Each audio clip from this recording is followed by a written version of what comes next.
नमस्कार प्यारे बच्चों। आज दिनांक 17/7 वर्ष 2021 10th H मैथ्स 1 में फर्स्ट चैप्टर 2 चरांक वाले रेखीय समीकरण हम लोग कर रहे हैं। पिछले वीडियो में प्रश्न संग्रह 1.4 मैंने एक्सप्लेन किया था और इस वीडियो में 1.5 आपको समझाने जा रहा हूँ। 1.5 में क्या है, वर्ड प्रॉब्लम्स है। मतलब ये एक तरह से एप्लीकेशन है, मतलब हमारे व्यवहारिक जीवन में हम ये जो नॉलेज है दो चरांक वाले रेखीय समीकरण का, ये कैसे हम लोग कर सकते हैं वो सीखेंगे। यहाँ पर देखो एक एक्टिविटी दी गई है। यहाँ सार्थक की उम्र वर्तमान आयु को x माना है और साक्षी की वर्तमान आयु को y माना है। और हमें क्या है, कुछ शर्त दी गई है। उस शर्त के अनुसार यहाँ बॉक्स में समीकरण बना करके लिखने हैं। तो पहले ऊपर की तरफ देखें तो क्या शर्त दिख रहा है हमें, सार्थक की आयु साक्षी की आयु के दुगने से 8 वर्ष कम है। तो सार्थक की आयु यानी कि x, सार्थक की आयु यानी कि x। तो सार्थक की आयु क्या है, ये जो सार्थक की आयु है साक्षी की आयु के दोगुने से, साक्षी के आयु का दोगुना यानी y का दोगुना, तो ये हो गया 2y। साक्षी की आयु के दोगुने से यानी y के दोगुने से 8 वर्ष कम है यानी कि -8। तो ये समीकरण बनेगा यहाँ पर। फिर ये देखो राइट साइड में क्या कंडीशन दिया है, सार्थक और साक्षी की वर्तमान आयु का योगफल 25 है। तो सार्थक की वर्तमान आयु x है, साक्षी की वर्तमान आयु y है। यहाँ दिया दो, इसका योगफल 25 है यानी कि समीकरण क्या बनेगा, x + y = 25। ये समीकरण बनेगा। इसके बाद में यहाँ पर क्या दिया, 4 वर्ष पूर्व साक्षी की आयु सार्थक से 3 वर्ष कम थी। 4 वर्ष पूर्व सार्थक की आयु क्या होगी, x - 4 होगी और साक्षी की आयु क्या होगी, y - 4 होगी। तो पहले 4 वर्ष पूर्व दोनों की आयु लिख दिया ऊपर रफ में। अब आगे देखते हैं। अब हमें समीकरण लिखना है, 4 वर्ष पूर्व साक्षी की आयु यानी कि y - 4, 4 वर्ष पूर्व साक्षी की आयु यानी कि y - 4 कितनी होगी, सार्थक से 3 वर्ष कम होगी। सार्थक यानी कि x - 4 और उसमें 3 कम यानी -3। तो x - 4 और -3 मिलके x - 7 हो जाएगा। तो इसलिए लास्ट में क्या आएगा, y - 4 = x - 7। ये आ जाएगा इस बॉक्स में।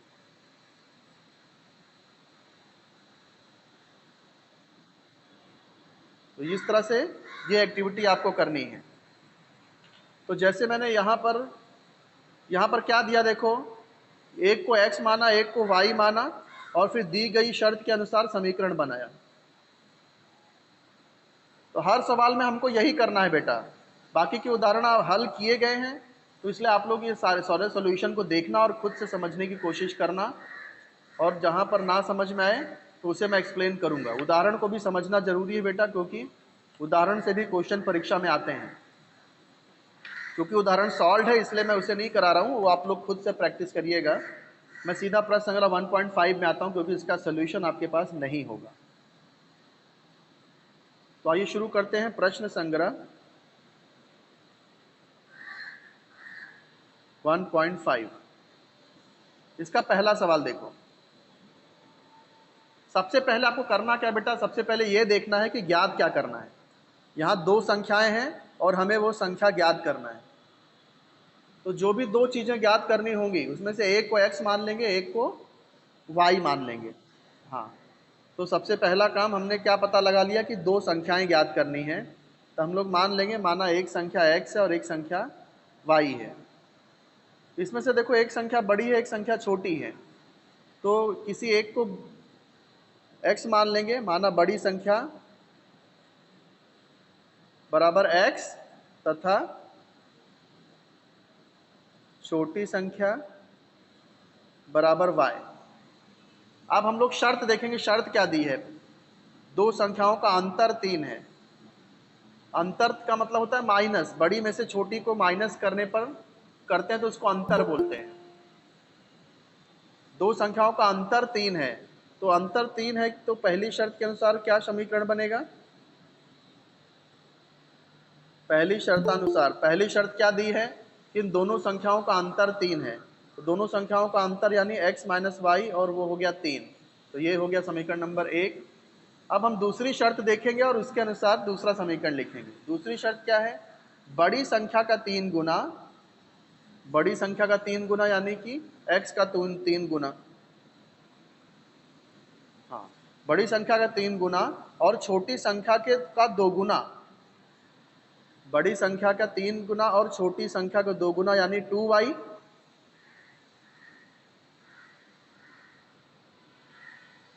बड़ी संख्या का 3 गुना और छोटी संख्या के 2 गुना का योगफल 19 है। योगफल 19 है यानी कि प्लस करेंगे तो 19 आएगा। तो वो संख्या ज्ञात करो। तो ये आपको मिल गया दूसरा समीकरण। तो इस तरह से 2 समीकरण मिल गए। इसको आप लोग आगे हल कर पाओगे, चाहे क्रैमर विधि से करो, चाहे गुणांक समान करके करो, आगे हल कर लेंगे, x और y मिल जाएगा। तो ये समीकरण मैं छोड़ दे रहा हूं, आगे आप लोग होमवर्क करना चलेगा, क्योंकि 1.4 तक हम यही तो कर रहे थे, हल समीकरण ही तो हल कर रहे थे।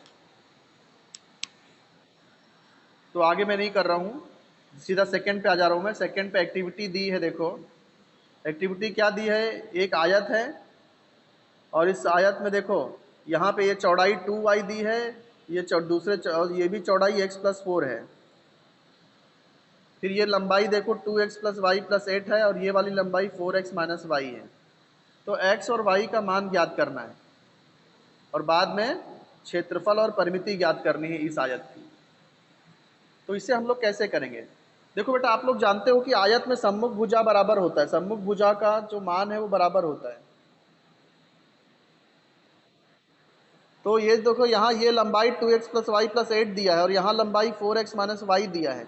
दोनों एक ही आयत की लंबाई है, तो दोनों का मान बराबर ही होगा ना। इसका मतलब ये 4x माइनस वाई और ये 2x प्लस वाई प्लस 8, ये दोनों बराबर होंगे। नीचे 4x माइनस वाई दिया है, और उसके सामने की भुजा 2x प्लस वाई प्लस 8 दिया है, 2x प्लस वाई प्लस 8 दिया है। अब ये दोनों भुजा आयत के सम्मुख भुजा है, इसलिए सर्वांगसम होंगी, इस दोनों का मान बराबर होगा, इसलिए मैंने बराबर लिख दिया। आप चाहिए तो कारण लिख सकते हो, आयत की सम्मुख भुजाएं सर्वांगसम होती हैं।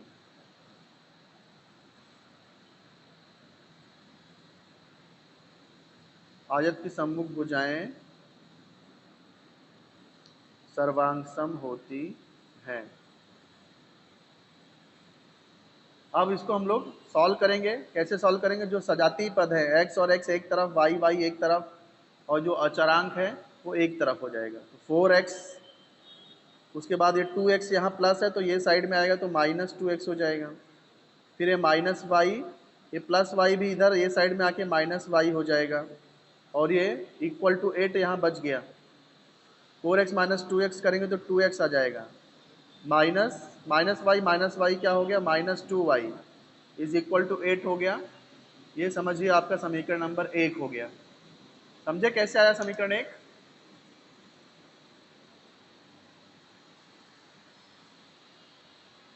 बेटा कुछ पूछता हूं तो माइक को ऑन करके जवाब दिया करो, ना समझे तो भी जवाब दिया करो कि सर नहीं समझा। ये समझ गया यहाँ पर? तो आप देखो, अब हम लोग चौड़ाई की तरफ देखेंगे तो दूसरा समीकरण भी मिल जाएगा। देखो यहाँ चौड़ाई 2y दिया, इधर चौड़ाई x प्लस 4 दिया है, लेकिन ये दोनों बराबर होगा क्योंकि आयत की सम्मुख भुजाएं बराबर होती हैं। तो ये जो x प्लस 4 है और ये 2y है, ये बराबर होगा। x प्लस 4 बराबर होगा 2y।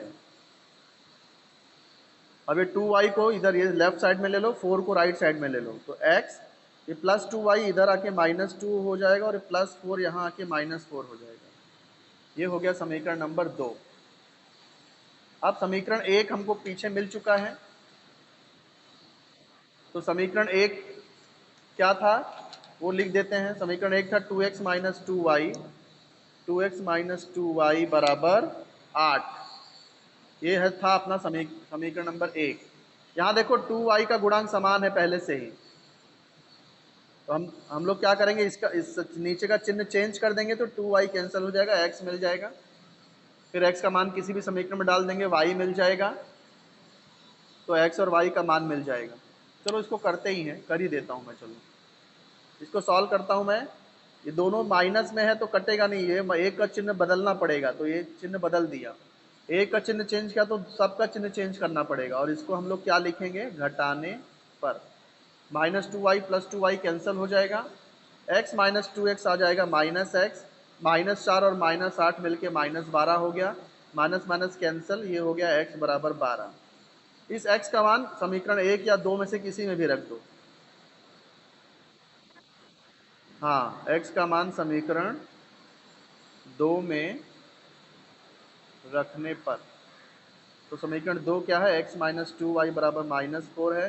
x का मान यहाँ 12 है, तो 12 - 2y बराबर -4। 12 यहाँ से हटा दो तो -2y बराबर -4। ये +12 यहाँ आके -12 हो जाएगा, तो -2y बराबर -16।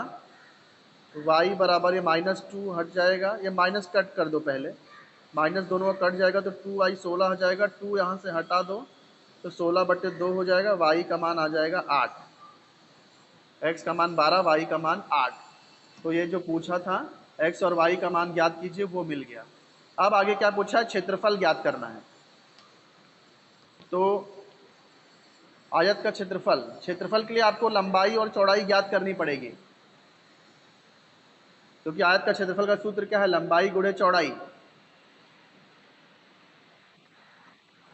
हाँ, तो लंबाई क्या है, देखो 4x - y है, तो पहले लंबाई ज्ञात कर लेते हैं। आयत की लंबाई कितना दिया यहाँ पे, ये दोनों में से कोई भी लिख सकते हैं, या तो 2x + y + 8 भी लिखो वो भी चलेगा, 4x - y लिखो वो भी चलेगा। 4x - y लिख रहा हूँ, थोड़ा छोटा दिख रहा है इसलिए। 4x का मान कितना मिला है अपने को, x का मान 12 मिला है, तो यहाँ x की जगह पे आ गया 12, माइनस y का मान कितना मिला है, y का मान मिला है 8, तो इसलिए यहाँ y की जगह पे आ गया 8। 12 चौक 48 -8, ये आ गया लंबाई 40, आयत की लंबाई 40 आ गई। अब लिखते हैं आयत की चौड़ाई ज्ञात कर देते हैं। तो आयत की चौड़ाई कितना है, यहाँ पे डायग्राम में देखो, x + 4 भी लिख सकते हैं, 2y भी लिख सकते हैं, कोई भी एक ले सकते हैं। x + 4 ले लूँ, चलो आयत की चौड़ाई है x + 4, और अपना x का मान कितना था, 12 था, तो यानी 12 + 4 यानी कि आयत की चौड़ाई हो गई 16। आयत की चौड़ाई हो गई 16। अब हम क्षेत्रफल ज्ञात कर सकते हैं, आयत का क्षेत्रफल। तो आयत का क्षेत्रफल का सूत्र क्या है, लंबाई गुणे चौड़ाई। लंबाई अपने को मिली है, लंबाई कितनी मिली है, 40 मिली है, तो लंबाई की जगह पे 40 आ गया। चौड़ाई हमको 16 मिली है, तो 16 आ गया। कितना आ गया, 16 0 0, 16 चौक 64, तो 640 वर्ग इकाई। ये मिल गया आयत का क्षेत्रफल। आयत का क्षेत्रफल के बाद पूछा है आयत की परिमिति भी ज्ञात करनी है, तो सूत्र लिख देंगे, आयत की परिमिति। आयत की परिमिति का सूत्र है 2 लंबाई धन चौड़ाई। तो 2 लंबाई अपनी कितनी मिली थी, 40 मिली थी, लंबाई 40 मिली थी, तो लंबाई की जगह पे 40 लिख देंगे। चौड़ाई कितना मिला था अपने को, चौड़ाई 16 मिला था, तो चौड़ाई की जगह पे आ जाएगा 16, तो जगह 2 ब्रैकेट में 56, 2 छंग 12 के 2 हाथ से लगा 1, 2 पंचे 10 और 1 11। परिमिति है तो ये इसको लिखते हैं इकाई। तो इस तरह हाँ, इस तरह से यहाँ पर ये कृति पूरी होती। तो दूसरा कृति भी पूरा हो गया, तीसरा कर दें। चलो अब तीसरा सवाल शुरू करते हैं। पिता और पुत्र ये दो लोग हैं, हमें ज्ञात क्या करना है, दोनों की वर्तमान आयु। देखो स्टार्टिंग में पूरा सवाल ज़्यादा पढ़ने की जरूरत नहीं है, सिर्फ आपको यही देखना है कि क्या कौन से दो लोग हैं और क्या ज्ञात करना है। तो यहाँ पिता है और पुत्र है और हमें दोनों की वर्तमान आयु ज्ञात करनी है। तो हम लोग एक की आयु x मान लेंगे, एक की वर्तमान आयु y मान लेंगे। तो तीसरा सवाल, माना पिता की वर्तमान आयु बराबर x तथा पुत्र, हाँ, पुत्र की वर्तमान आयु बराबर y। अब हम पहली कंडीशन देखेंगे, पहली शर्त क्या है। तो पहली शर्त से आपको एक समीकरण मिलेगा। देख लेते हैं पहली शर्त क्या है। पिता की आयु में पुत्र की आयु का दोगुना जोड़ने पर योगफल 70 प्राप्त होता है। सॉरी, पिता की आयु में पुत्र की आयु का दोगुना जोड़ने पर, पिता की आयु, पिता की आयु यानी कि x, तो पिता की आयु में पुत्र की आयु का दोगुना जोड़ने पर, पुत्र की आयु का दोगुना यानी y का दोगुना जोड़ने पर योगफल कितना आता है, 70 आता है। तो यहाँ पर आ जाएगा 70। ये सब हो गया समीकरण नंबर 1, है ना। ये पिता की आयु और में पुत्र की आयु का दो गुना यानी 2 गुना 2y जोड़ने पर जो योगफल है वो 70 आता है। तो पहला समीकरण ये हो गया। आगे क्या पूछा है, पुत्र की आयु में पिता की आयु का दोगुना जोड़ने पर, पुत्र की आयु में पिता की आयु का दोगुना जोड़ने पर, पुत्र की आयु का मतलब, पुत्र की आयु का मतलब है y, और इसमें पिता की आयु का दोगुना, पिता की आयु का दोगुना यानी कि 2x। तो ये पुत्र की आयु y और ये पिता की आयु का दोगुना यानी 2x, इसको जोड़ने पर योगफल कितना प्राप्त होता है, जोड़ने पर 95 प्राप्त होता है। तो यानी कि आ जाएगा 95। ये हो गया समीकरण नंबर 2। कर लोगे आप लोग इसको।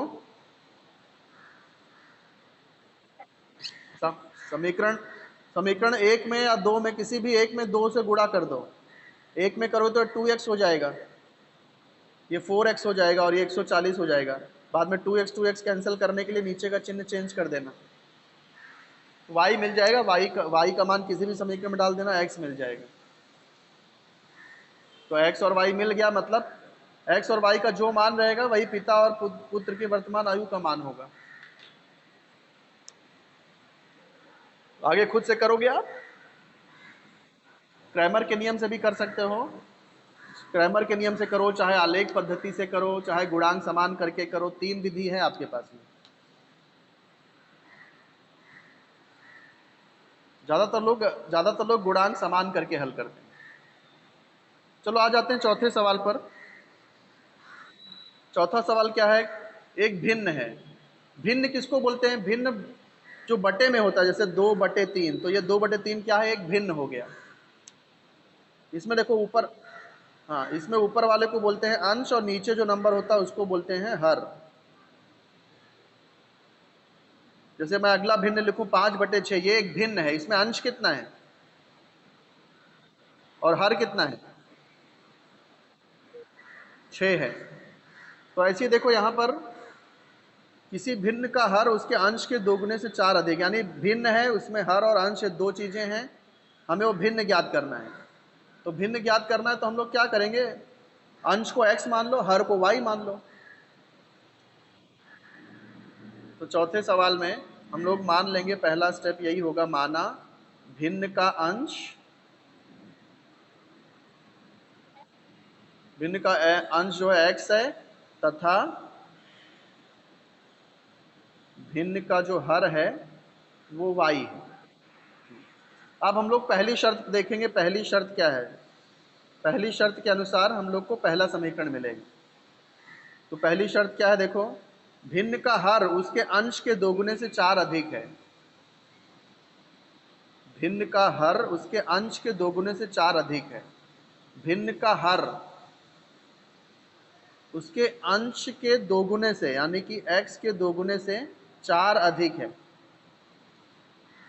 भिन्न का हर यानी कि y उसके अंश के दोगुने से यानी कि 2x से 4 अधिक है। अधिक यानी प्लस है। सम क्या, क्या बेटा? हाँ, इसको ठीक से अरेंज कर दो। 2x इधर होना चाहिए ना, ये प्लस 2x को यहाँ लोगे तो माइनस 2x हो जाएगा। ये plus y as it is, plus y हम हटा नहीं रहे हैं तो प्लस वाई का प्लस वाई ही रहेगा। इधर बचेगा 4। ये पहला समीकरण है। अब हम देखते हैं दूसरा समीकरण। दूसरी शर्त क्या है? दूसरी शर्त है कि अंश और हर दोनों में से 6 घटाने पर, अंश में भी 6 घटा दो, हर में भी से 6 घटा दो, अंश और हर दोनों में से 6 घटाने पर अंश का 12 गुना होता है। इसमें थोड़ा सा कुछ लैंग्वेज में प्रॉब्लम लग रहा है इसमें। अंश और हर दोनों में से 6 घटाने पर, चलो फिर भी देखते हैं क्या दिया है। अंश और हर में से 6 घटाने पर, 6 घटाने पर क्या होगा? जो अंश x था वो अब x माइनस 6 हो जाएगा, और जो हर y था वह y माइनस 6 हो जाएगा। आगे क्या दिया? 6 घटाने पर क्या होता है? घटाने पर हर अंश का 12 गुना होता है। अच्छा, ये हर मैंने देखा नहीं यहाँ पे। जो हर है वो अंश का 12 गुना हो जाता है।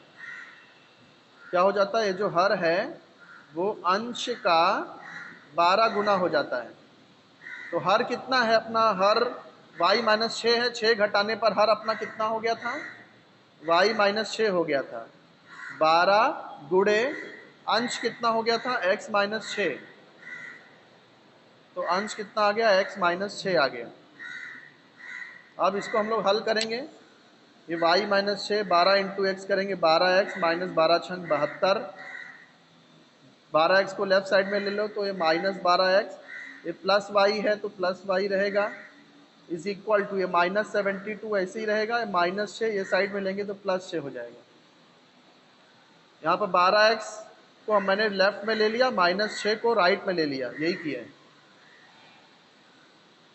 ये मिल जाएगा 12x प्लस वाई, और ये क्या मिल जाएगा? ये प्लस 6 और इसमें भी 6 कट जाएगा, तो क्या मिलेगा? माइनस 60। 72 में से 6 का कितना जाएगा? 66। यस, ये अपना समीकरण नंबर 2 हो गया। समीकरण 1 क्या था? समीकरण 1 था माइनस 2x प्लस वाई बराबर, माइनस 2x प्लस वाई बराबर 4। ये अपना समीकरण नंबर 1 था। अब देखो इसको हम लोग कर सकते हैं ना आराम से, नीचे का साइन चेंज करना पड़ेगा, ये माइनस, ये प्लस, ये माइनस, वाई कट जाएगा, हो जाएगा बेटा ये। ओके, शाबाश। तो ये खुद से इसको हल करना, समीकरण मैंने सिखाया है आपको हल करना। फिर पांचवा सवाल शुरू करें। पांचवा क्या है? देखो, 10 टन क्षमता वाला एक ट्रक है। इसमें दो टाइप के बक्से हैं, ए और बी, ऐसे दो प्रकार के बक्से हैं। ए प्रकार का 150 बक्सा और बी प्रकार के 100 बक्से भरते हैं, तो ये जो 10 टन की क्षमता है ट्रक की वो पूरी हो जाती है। तो यदि ए प्रकार के 260 बक्से भरें तब उस ट्रक की 10 टन क्षमता पूरी करने के लिए बी प्रकार के 40 बक्से लगते हैं। तो प्रत्येक प्रकार के बक्सों का भार ज्ञात करना है ना। तो दो प्रकार के बक्से हैं ए और बी, इनका भार ज्ञात करना है। हाँ, तो हम लोग मान लेंगे, माना प्रत्येक ए बक्से का भार एक्स, एक्स क्या होगा? किलोग्राम होगा कि टन होगा? क्या होगा? टन नहीं होगा बेटा, बक्सा छोटा है ना। देखो 10 टन में तो पूरी ट्रक भर जा रही है।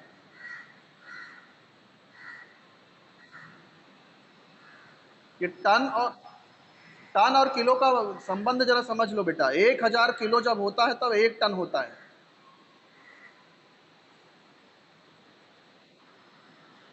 तो बक्सा जो है किलोग्राम में होगा, ये टन को भी हमको किलोग्राम में लिखना पड़ेगा। ठीक है, तो हम लोग मान लेंगे,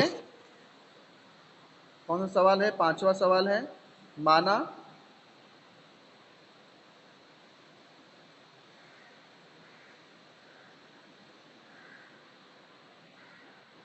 एक मिनट बेटा, एक मिनट। हाँ चलो, माना, हाँ रिकॉर्ड कर रहा हूँ बेटा मैं। माना बक्सा ए का भार x किलोग्राम में होगा, ये x किलोग्राम में होगा, और बक्सा बी का भार y किलोग्राम में है। और 10 टन का मतलब कितना होता है, 10 टन मतलब, टन का मतलब होता है 1000 kg, तो 10,000 kg हो जाएगा, 10,000, 10,000 kg हो जाएगा। 10 टन यानी 10,000 kg, समझे कि नहीं?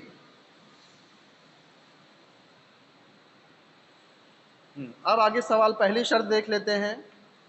ए प्रकार के 150 बक्से और बी प्रकार के 100 बक्से भरें, तब ट्रक का 10 टन पूरा होता है। मतलब ए के कितने, 150 बक्से,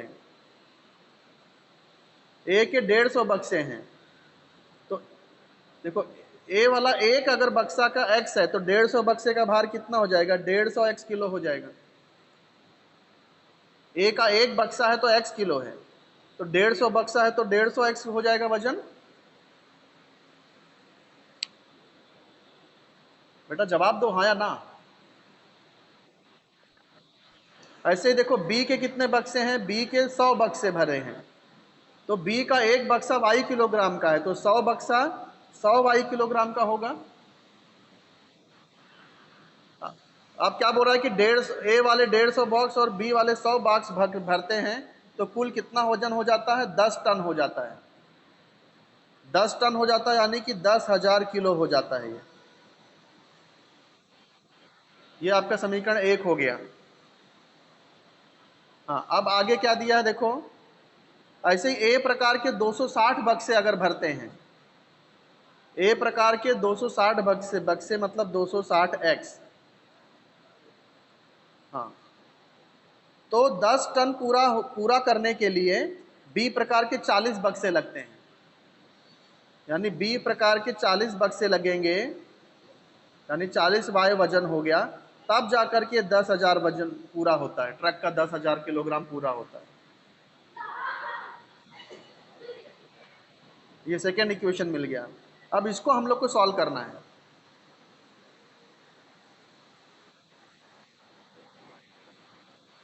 क्या? अच्छा, इसको सॉल्व करूं मैं? ठीक है, ठीक है, ठीक है, करता हूं मैं। देखो, ये मुझे यहां पर 100 लाना है, क्या लाना है, 100 लाना है। तो अगर मैं 4 से भाग दे दूं, 4 से भाग दूं, तो कितना हो जाएगा ये?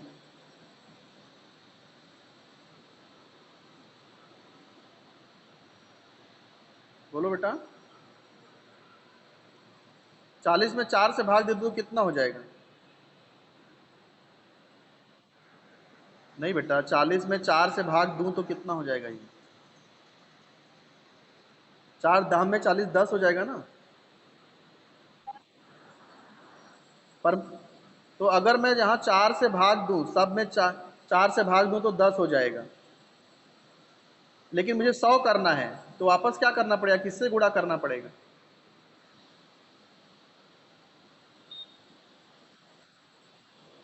4 से भाग देंगे तो 10 हो जाएगा, फिर 10 से गुणा कर देना, तो फिर 100 हो जाएगा। समझे कि नहीं मैं क्या बोल रहा हूँ? मतलब इसमें हम लोग 4 से भाग दे के, या ऐसा भी बोल सकते हो, 10 से गुणा करेंगे तो 400 हो जाएगा, फिर 4 से भाग दे देना, तो फिर 100 हो जाएगा ये। हमको 100 लाना है ना, इसको 100 बदलना है, 100 में लाना, कन्वर्ट करना है। कुछ समझ रहे हो कि नहीं मैं क्या बोल रहा हूँ? हाँ, तो देखो क्या करना है, हमें 4 से भाग दे करके फिर 10 से गुणा करना है सब में। तो यहाँ 4 से भाग दूँ तो कितना आ जाएगा, 260 में 4 से भाग दूँ तो 4 पंचे 20, 4 छंग 24, 2 बचा 20 हो गया, 4 पंचे 20, 4 से भाग देंगे तो 65 आएगा, फिर 10 से गुणा करना है तो एक जीरो बढ़ जाएगा, 650 एक्स हो जाएगा। समझे कि नहीं? यहाँ पर भी देखो 40 में पहले 4 से भाग दे दो तो 10 आ जाएगा, फिर 10 में 10 से गुणा कर दो तो 100 हो जाएगा।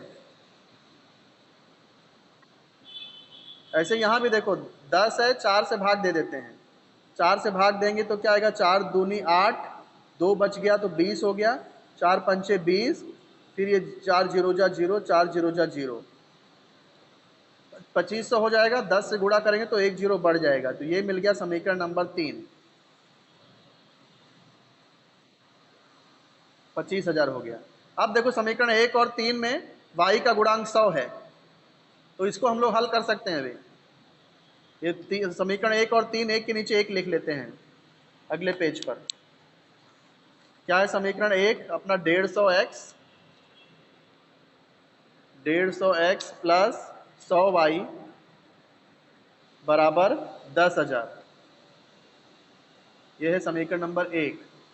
समीकरण नंबर 3 क्या है, 650x प्लस 100y बराबर कितना, 25,000, ये समीकरण 3 था।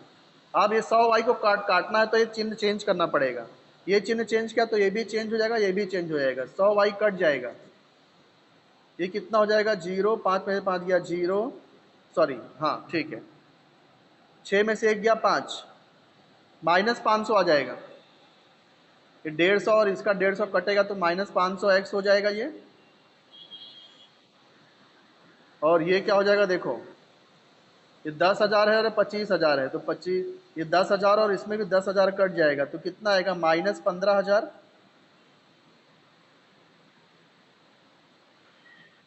25,000 में से 10,000 माइनस करोगे 15,000 और बड़े वाले का चिन्ह, माइनस माइनस कट जाएगा तो 500 एक्स बराबर 15,000। और 500 यहाँ से हटा दो तो ये 15,000 बटे 500 हो जाएगा, 2 जीरो कट जाएगा तो एक्स बराबर क्या आ जाएगा, 5 तिहाई 15 और 5 जीरो जा जीरो, एक्स बराबर 30। हाँ हाँ, मतलब ये जो बक्सा ए है, तो प्रत्येक बक्सा ए का जो भार है वो 30 किलो का, हर एक बक्सा ए 30 किलो का होगा। हाँ, जो ए वाला बक्सा है वो हर एक बक्सा 30 किलो का होगा। अब ऐसे ही x का मान किसी भी एक समीकरण में रख दो, y मिल जाएगा। x का मान समीकरण 1 में रख देते हैं, चलो समीकरण 1 में रखने पर, हाँ इसमें ऐसे ही कर रहा हूँ, रिकॉर्ड भी कर रहा हूँ। तो देखो बेटा समीकरण 1 पहले लिख लेते हैं, 150x प्लस 100y बराबर 10,000, समीकरण 1 लिख दिया मैंने। अब यहाँ 150, x का मान 30 आया है तो x की जगह पे आ जाएगा 30 प्लस 100y बराबर 10,000, तो 15 तिया 45, एक 2 जीरो लग जाएगा, प्लस 100y बराबर 10,000, 4500 यहाँ से हटा दो तो वहाँ जाके ये माइनस 4500 हो जाएगा, तो 100y कितना हो जाएगा, 10,000 में से 4,500 माइनस कर दो तो कितना बचेगा, 5,500 बचेगा। हाँ, अब ये 100 हटा, यहाँ से हटाएंगे तो वहाँ जाके भाग हो जाएगा, तो y का मान कितना मिलेगा, y बराबर 5,500 बटे 100, तो 2 जीरो कट गया, y बराबर आ गया 55, x कितना आया था 30। तो x क्या माना था हमने, जो ए प्रकार के बक्से का भार, तो हम लोग लिखेंगे इसलिए प्रत्येक ए प्रकार के बक्से का भार, आंसर आप लोग चेक करो, यही आंसर है 30 किलोग्राम। तथा प्रत्येक बी प्रकार के बक्से का भार, यही आंसर है ना, वेरी गुड। चलो, प्रत्येक बी प्रकार के बक्से का भार 55 किलोग्राम है। ठीक है, ये लेक्चर बहुत बड़ा हो गया बेटा, यहीं पर मैं लेक्चर खत्म करता हूँ। ठीक है, कितने लोग आए हैं इस लेक्चर में?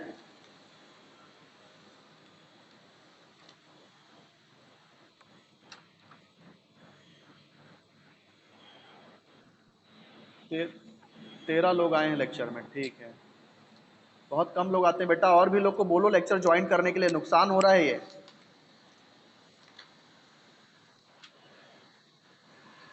हाँ,